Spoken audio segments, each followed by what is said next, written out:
So this video is going to continue our discussion of surface plate equipment, and we're going to start to introduce other tools like 1, 2, 3 blocks and Vblocks and how we can integrate them with our height gauges and drop gauges to do these surface plate inspections.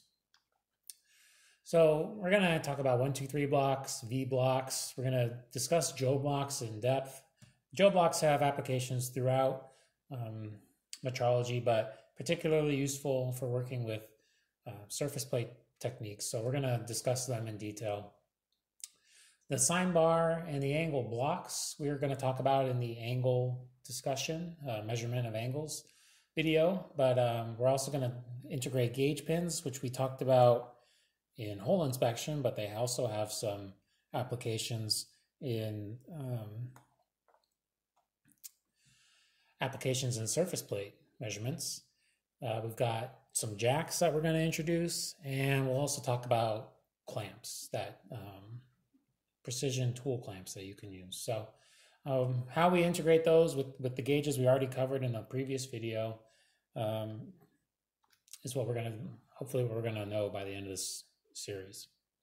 So we're going to start off with 1, 2, 3 blocks. They're just used for fixturing parts.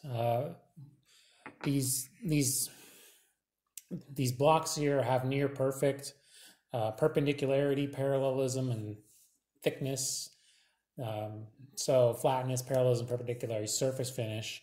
So when those blocks are manufactured to such a tight tolerance, it kind of extends your surface plate and allows you to raise parts up or register parts at 90-degree angles. It pretty much lets you build any stable fixture that you need in order to fixture the rest of your setup, to set up the rest of your inspection. Sometimes these blocks have threaded holes, like this one, so you can actually bolt these together or bolt fixtures onto them.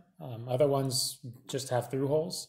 Either way, they're great for setting up and creating fixtures. The one thing I do like to point out is they're not guaranteed to actually be 1 inch by 2 inch by 3 inch. They actually are guaranteed to be parallel and flat, but size varies on these from the manufacturers. And size is really not important to setting up your part. But sometimes people have a tendency to use this as if it were a 1 inch Joe block or a 2 inch Joe block. And you really can't, because they are varying in size. That also means you can't mix up 1, 2, 3 blocks that aren't matched to each other, because they'll be matched to their size, but you start grabbing from different sets and using different blocks, they're no longer going to be matched. So we call a 1, 2, 3 block, anything. It could be a 2, 4, 6 block, which would be much larger, or a 1, 2, 4 block. Just kind of common terminology. When you say a 1, 2, 3 block, it could mean any size, but 1, 2, 3 is the most common size available. And because you can raise up your parts and treat them as if they're still on the surface plate, it really helps to fix your parts and make your surface plate inspections a lot easier. You can also use them as a registration gauge. So, in this example, if you needed, for some reason, getting a direct measurement might be easier, but you can also, treat them as parallel surfaces for when you need to grab, treat them as a reference surface that's just raised up above your part. I've done this a number of times. Sometimes I straddle a 1, 2, 3 block across the part and then register my tool off of the 1, 2, 3 block. But just remember, it's an option when you're working with these. Another kind of nice way to use them is to lift up maybe a shaft part like I have in the picture. And because you are lifting it up and using a matched set, you can now move the datum. If you can see in the drawing, datum B here is not on the end.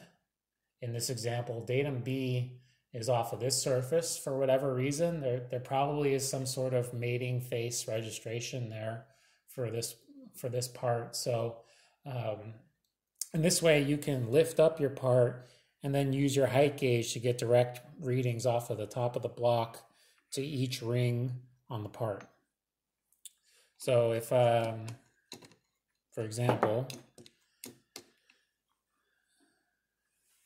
it's going to be a little easier for me to work with the scribe, so I'm going to switch to the scribe. And I'm looking at 0.995 for that first step.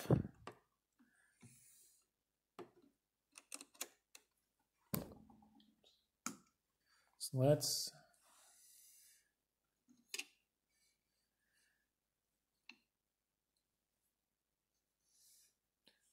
move everything so you can see it on the camera a little easier. All right, so I'm going to zero, just like we did in the last video. And move up. See if I get 0.995. And I am reading 0.956. And let's see, what should I be reading? I may have made a mistake in my setup, so I'm going to verify my zero. Yeah, my zero's good.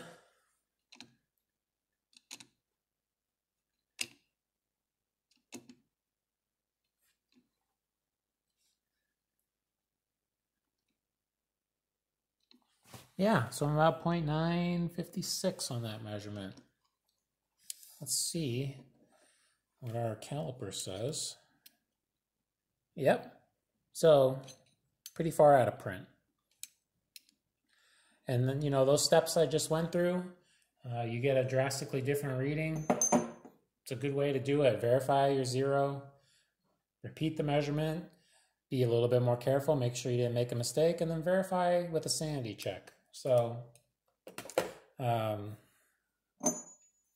I did use the height gauge correctly. It just happens to be that part is far off from tolerance. We'll switch back to the presentation now. Oops. Oh, a little too far. So this is a great way to get a direct reading. I don't have to do any shot math by registering it off of the end and then subtracting my height gauge movement from the bottom, figuring out how long this is and doing the subtraction. You can also very quickly register the part, take a reading, and then rotate the part, take another reading, rotate, get all the way around the surface. That's something you should do no matter what, whether you're using a test indicator, scribe, or even a different gauge altogether. Remember to check your entire surface to make sure it's within print. Now, I've mentioned match sets, and this is going to take us into our V-block discussion. So match sets should be serialized with the same ID number. These 1, 2, 3 blocks don't get a serial number, but I did buy them at the same time. And you can verify that they are the same size by running an indicator across each one and verifying that you get the same reading on every surface. Same thing with these V-blocks here. They have a 25 engraved. I'll show you that next time I switch the camera over. So they have a 25 on each of them. They came from lot 25 essentially, and they will be matched for same size. So essentially, when you have a match set, you can assume they are identical and interchangeable, and you can get match sets of 2, sometimes 3, but every once in a while 4, but most of the time the manufacturers just sell them in pairs or in triplets. They're going to be made at the same time by the manufacturer, ground at the same time, and come off of their grinding process with the same size. And it makes inspection much easier when you're using match blocks and you have larger parts that you need to use multiple blocks for. So this is going to lead us into our V-block discussion.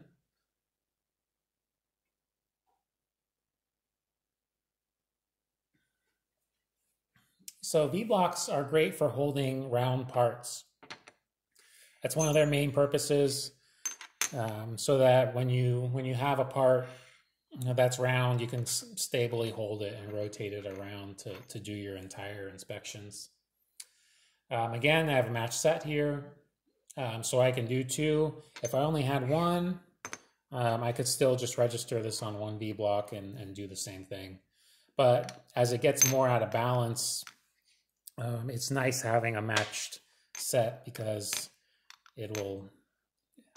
holding the balance is difficult. So this part was designed so that we could very easily balance it across two and practice our measurements. They come with clamps, so if you want to clamp down on it, you can slide this over. The V-block. There's grooves on the side of the V-block. There we go. And then you can just clamp down.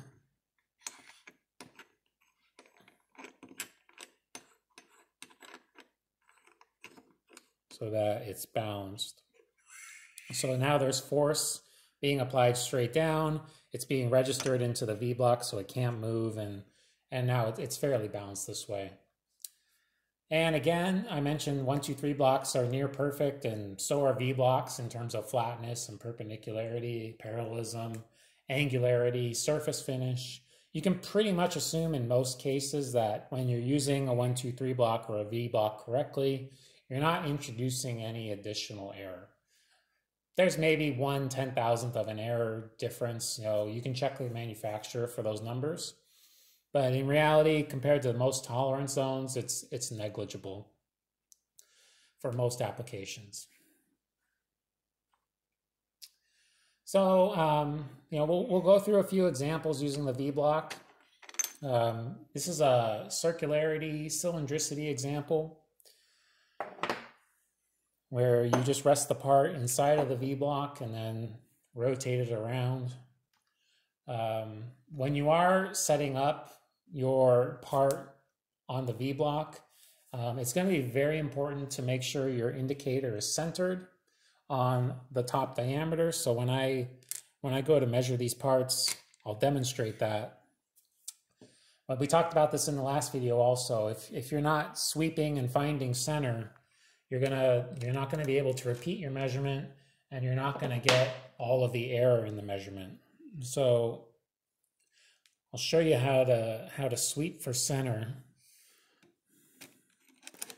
and it's actually quite easy once you get the hang of it. So let's measure these. Let's measure these parts for circularity and cylindricity. These are GD&T properties. Circularity means how round is something, or you could say how much out of round is something, however you want to think of it. So I've got my indicator at a relatively horizontal angle to minimize my cosine error. And when you watch the indicator, I'm going to give it a little bit of pressure I'm going to go near zero, and then I'm going to grab the V-block and sweep in and out. And when that indicator starts to go the other direction, that's the highest point on the part. So it's fairly obvious where it starts to change direction, right? And then you can pause it there, you can set your zero, and then you can double check that yes, you are right there at the top dead center. Well, if this were automotive. And now you can rotate your part very gently. Such a small part. And we're getting very little error. I'm only getting a few tenths error, which could just be me moving it. We'll try it with the flange next. So I've got a little flange part here,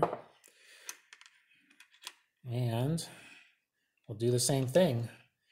Bring it up, we'll do a circularity check or a cylindricity check, and I'm sweeping for the high point. There's the high point. I bring in a little more pressure, or you have the option to move it yourself.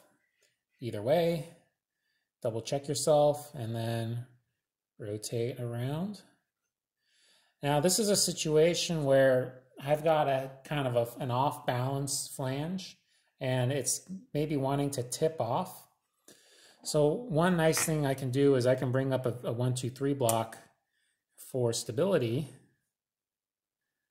and I don't have to worry. I don't have to worry so much about it being out of balance.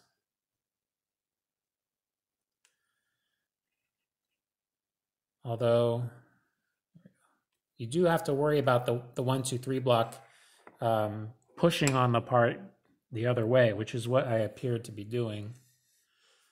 Grab.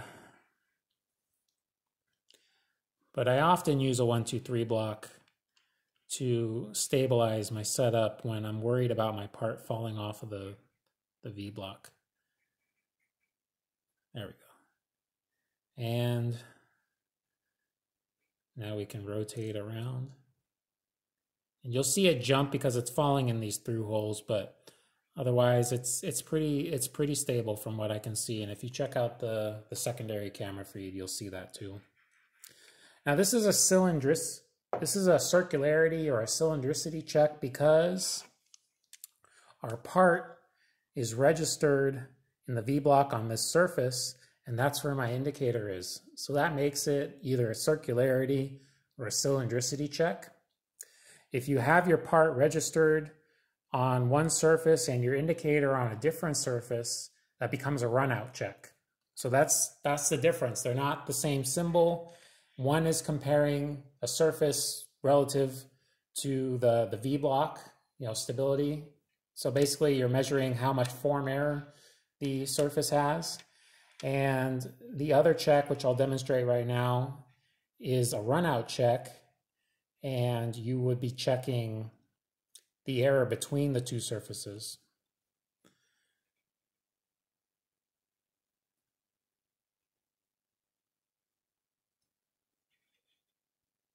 Okay, so I'll find it 0 and rotate around gently. And now I'm doing a runout check because I have my part registered on the V block surface and I'm checking the other surface and I'm not getting very much error. So keep that in mind as you start using V blocks and checking for runout and circularity and cylindricity. So when you're working with match pairs, it gets a lot easier to do these checks. Now you have to be, as I said, you have to be careful. You're going to be registering on your datum. If you check out the print available on the Pragmatic Metrology website for this part, datum A is this matched diameter on either side. So I can register my part on both sides, and then I could either measure cylindricity of those datums, of datum A, or I could measure the runout of the other diameters to them. And so let's demonstrate that real quick with it balanced quite nicely. Careful not to do that. All right. When you're working with match pairs, I recommend you give it a little pressure so that if there's any sort of error in how you set it down, you can self-straighten them and apply that pressure. So I've got this on datum A right now of the print. I'm going to sweep. This time I'm going to move the height gauge. You can either move the height gauge or the part. It really makes no difference. Whatever is easier, whatever your preference is. There's my 0, and rotate around. Looks pretty good. Not a lot of form error on that side. Let's do a runout check to this larger diameter.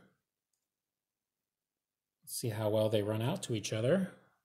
And I still need to sweep, find center. I got a little lucky and maybe just adjust it a tiny bit and rotate it around. And then once again, we've got very little run out.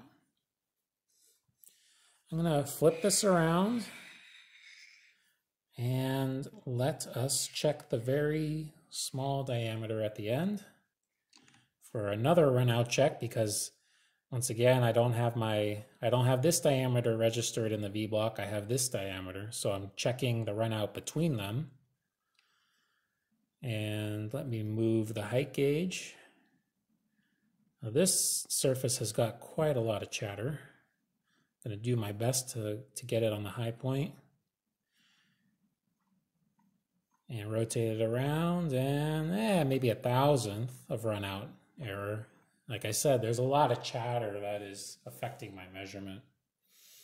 But once again, you know, using a matched pair of V-blocks makes this inspection very easy. So you could do run out, circularity, cylindricity. If you're not familiar with those terms, I'm planning to do a video dedicated on GD&T, but in the meantime, you know, feel free to look up some online references or there's many references and textbooks available on GD&T and what these symbols mean. But, you know, suffice to say, a circularity check would be just in one plane, in one two-dimensional ring, and a cylindricity check would be across an entire diameter. A run-out check compares two different diameters, and that would be in one plane for a single run out, and that symbol with two arrows is called total run out, and that would compare both cylinders, the entire surfaces. Now up there I have concentricity, and if you see this symbol, you should know that in the most recent revisions of GD&T standards, the concentricity symbol has been removed. And in many cases, it should be replaced by true position. And in some cases, a run out check would be a better application of what is desired for the part. So you could replace concentricity with a run out check. If you still have concentricity on your blueprints, just check what year the GD&T standard that your print is referencing, and you have to apply the definition for that year. I think it was 2018 that the revision went through. So you're going to see concentricity symbols quite a bit, and just know that, you know, in recent years, either a true position or a run out check is more than sufficient for verifying a concentricity symbol. And then a straightness check. Straightness check is going to be fairly simple. It doesn't involve any rotations. You're literally just checking for the high point of your workpiece. So I'm gonna do a straightness check on the top surface here. So all you have to do is find the high point, set your 0, and then move to another location and find the high point. There's about almost 1,000th of error. So that would be a straightness error. There's no, well, actually I should do this on the diameter that is on the V-block. That would be a more realistic application of the straightness requirement. So now I've got top dead center 0 on this end, and if I go to this end, I've got about 1/2,000th of straightness error. There's no rotation required. Just kind of looking for if anything is bent. Now you probably should rotate it 90 degrees and check for a bend in the other planes. So I've got 0, and again I got a little about half, so that could be taper. Either way, that's a straightness error as well. But you don't have to rotate it while you're measuring it. You're just doing 2 points, or 2 or 3, or however many points you want to do.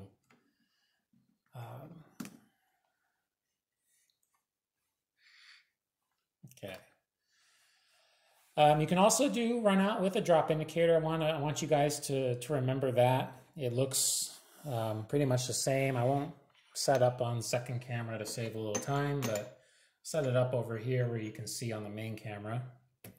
And it's pretty straightforward. You can just sweep the high point again, make sure you're on the highest point. I can visually see it from here.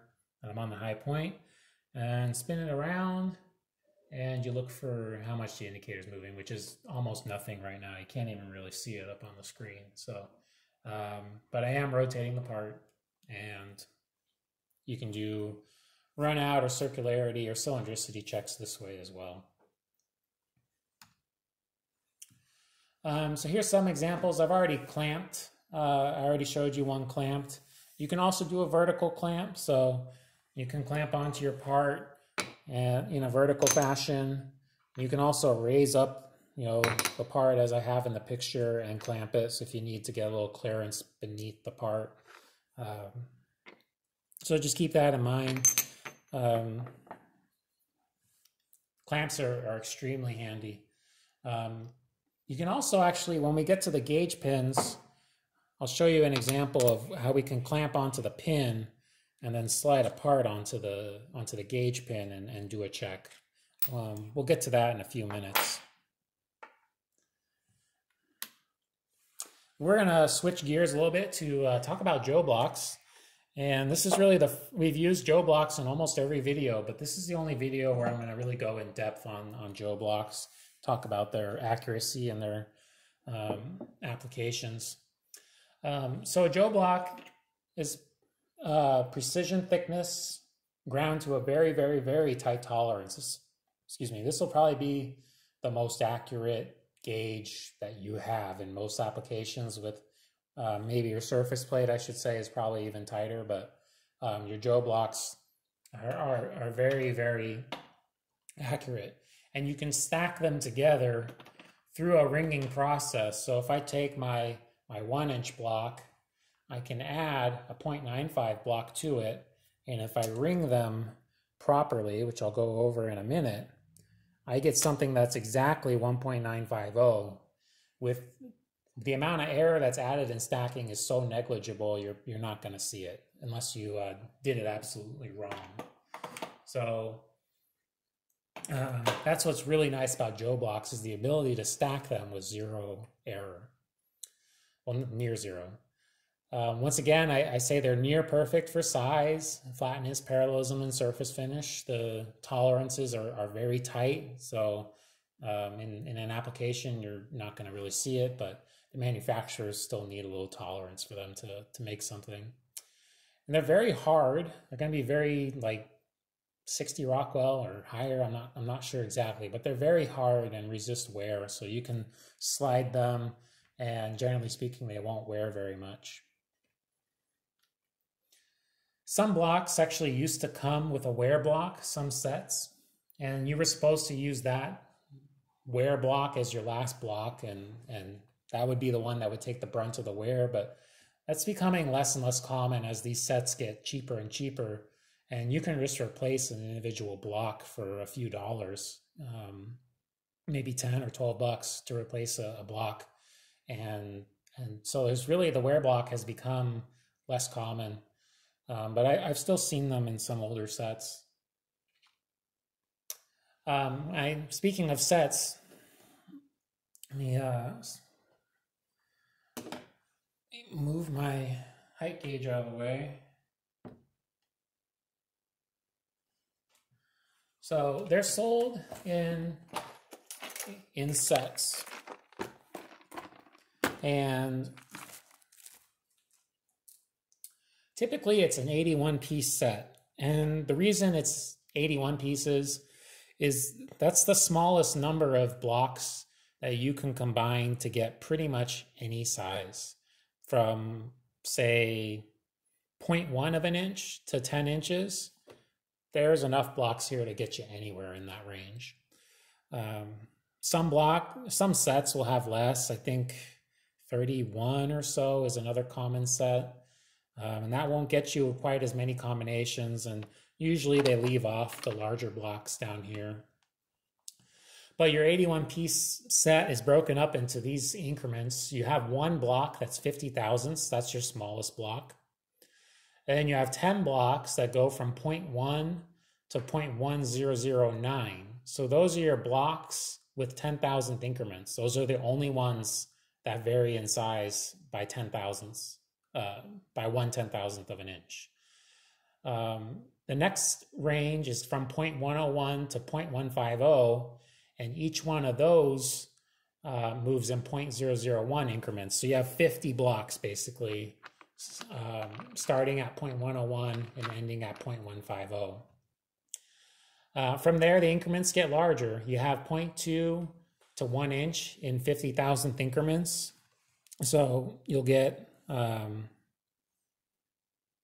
0.250, 0.3, 0.35, 0.4, 0.45, 0.5, all the way up to 2 inches. And then from 2 inches, you go, all the way up to 1 inch. And then from 1 inch, you go to 2 to 3 to 4. So the only tricky part is, you need to figure out which blocks add together to form whatever stack height you're looking for. So some applications for stacking up blocks might be a sine bar, which we talk about in the angle inspection videos. Another application would be a transfer measurement, where maybe you want to measure how high this block is relative to the nominal stack of Joe blocks. And I'll demonstrate that later. So you'll build up a stack of Joe blocks, and then you'll do a comparison with a test indicator and see how much difference there is. So as I was showing you, there is the breakdown of the blocks in all the increments.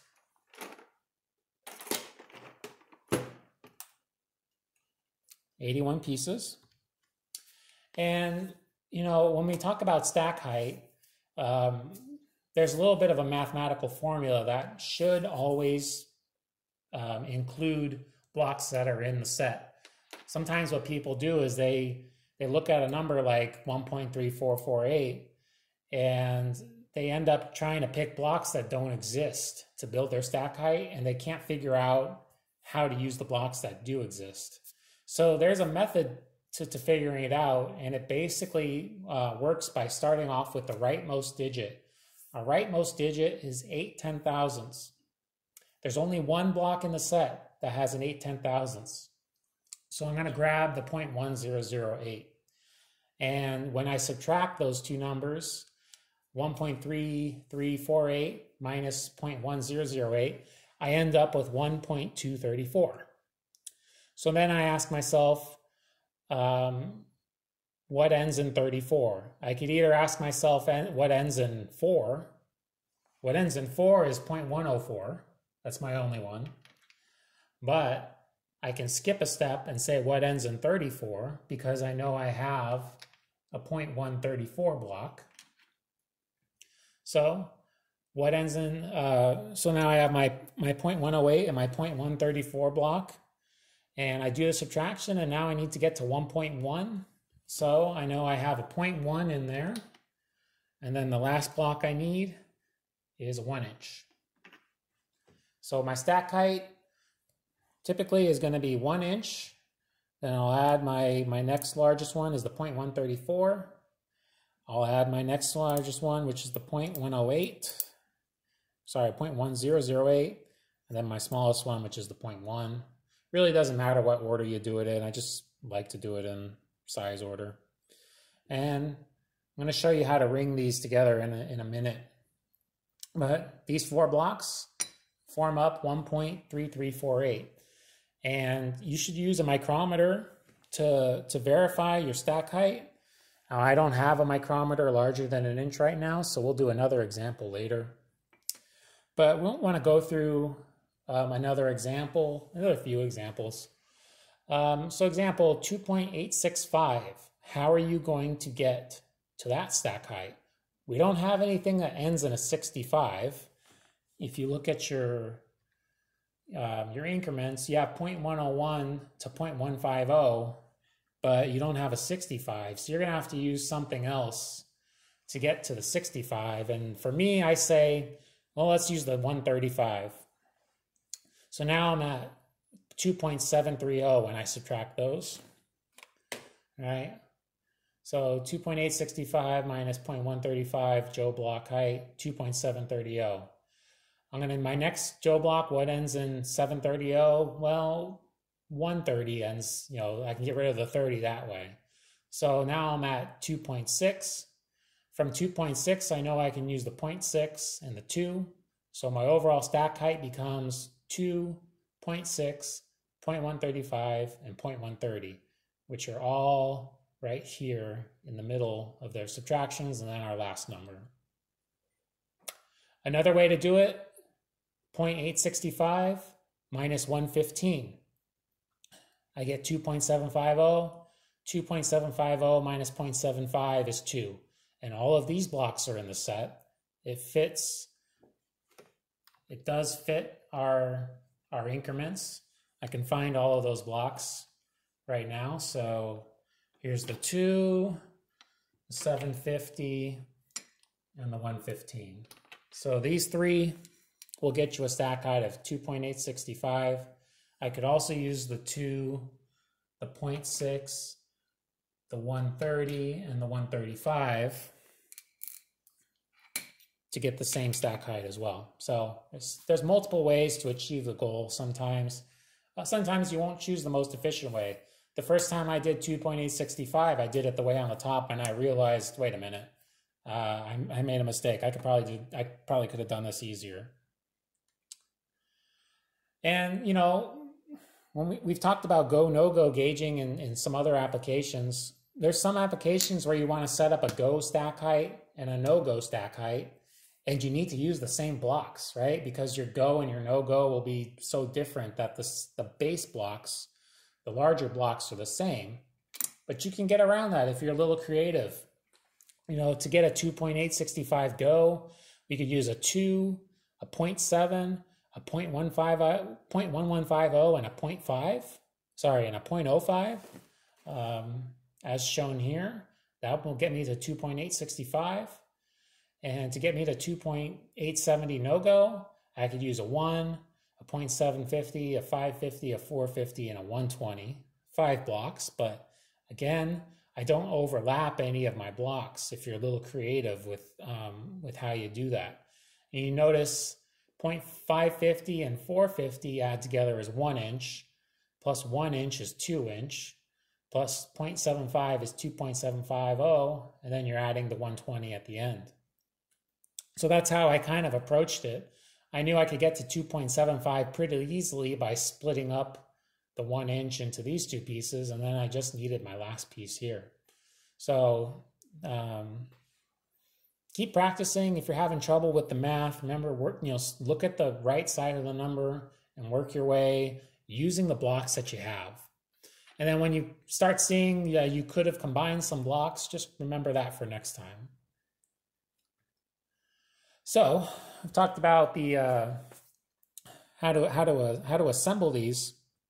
Let's do it with a couple of blocks that are beefy.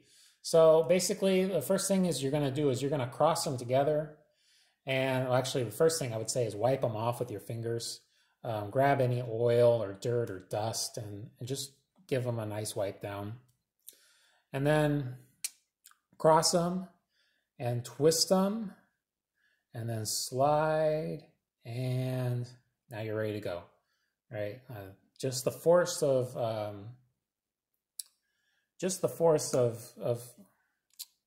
vacuum is holding these together. So I'm going to do that again. Okay, so I'm going to cross them, I'm going to twist them, I'm going to slide them, and now they're being held.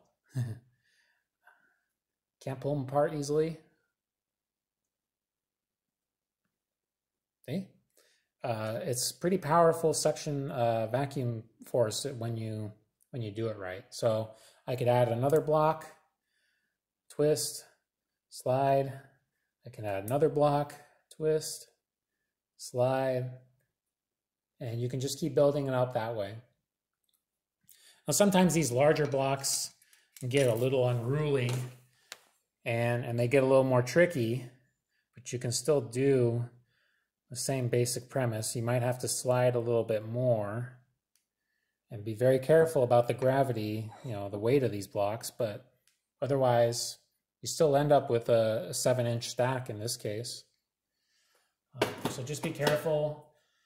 The lighter blocks will be held together by vacuum force, but the larger blocks won't be. So and just follow this 4-step process every time.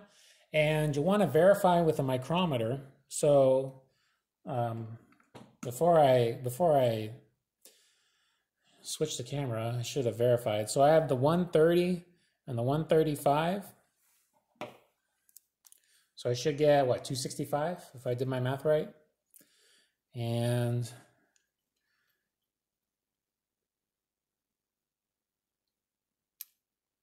oops. Let's take a look at that. I need to focus my block. Here we go. 265, maybe a tenth of error, but actually this micrometer is about a tenth out of cal off 0. So actually got it together just right. So you don't have to verify with your micrometer every time, but it is a nice habit when you double check yourself that you grab the right blocks. On a number of occasions, I've caught a mistake where the person building the Joe block stack grabbed the wrong block, made their stack, used it to check their part, and then when I do the same thing with my own blocks and my own stacking, it was not passing. And the machinist in question even said, here, like, you want to use my blocks? I stacked them up for you.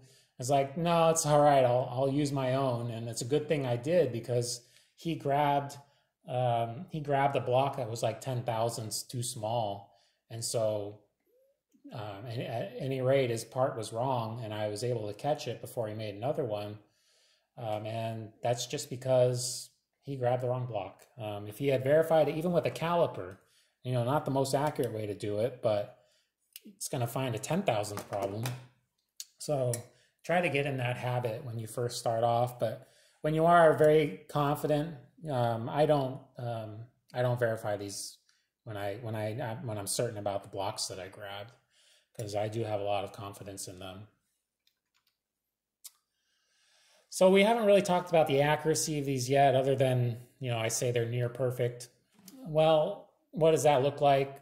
With your grade B or grade A, also known as class 3, you're going to be maximum error on the small side is 4 millionths of an inch. And on the large side, 8 millionths of an inch. So practically nothing, right?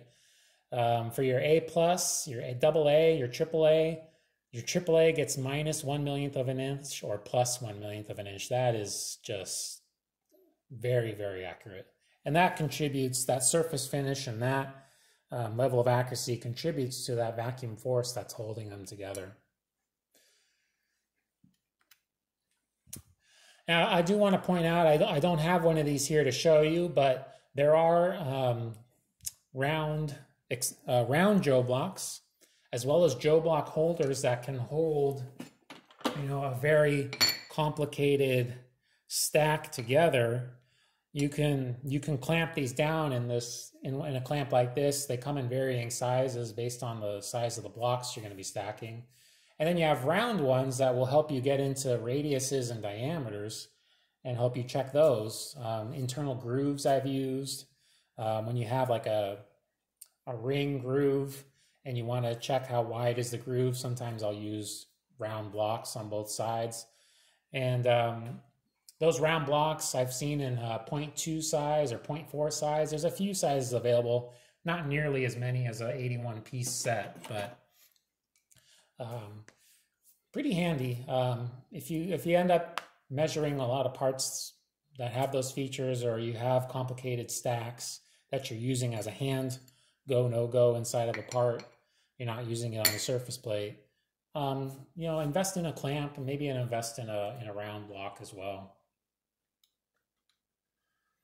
So next up, we really haven't talked too much about how to use these in a height gauge situation, but it is a great tool. Let me put away all my blocks so I can find them when I need them. It is a great tool for doing a height measurement with an indicator, because when you isolate the indicator movement and the height gauge movement, you end up using just the accuracy of the gauge, which the Joe block, which we said is right minus 4 millionths of an inch or plus 8 millionths of an inch. Very, very accurate, more accurate than anything else we're using. So in that way, you kind of minimize the error. So this is you see in the pictures on the right side, I'm zeroing, actually on both sides, both pictures, I'm zeroing on the Joe block height, and then I'm going to compare it to the part height, and you'll see, yeah, the part height indicator read 0.001 lower than the Joe block stack. And you don't have to move the height gauge. You're just using the difference between the indicator and the Joe block stack, and you get a very precise reading that way. So let's demonstrate that. So first of all, since I don't have a drawing for this part, I'm going to build up a stack that will allow us to verify with a height gauge. So 513, so I'll grab a 114 and a 0.4. Now 0.4 happens to be one of those Joe blocks that looks symmetric. And so I get in the habit of, okay, it's definitely not that size, the 0.4. So I'm going to do it there. I'm going to cross them,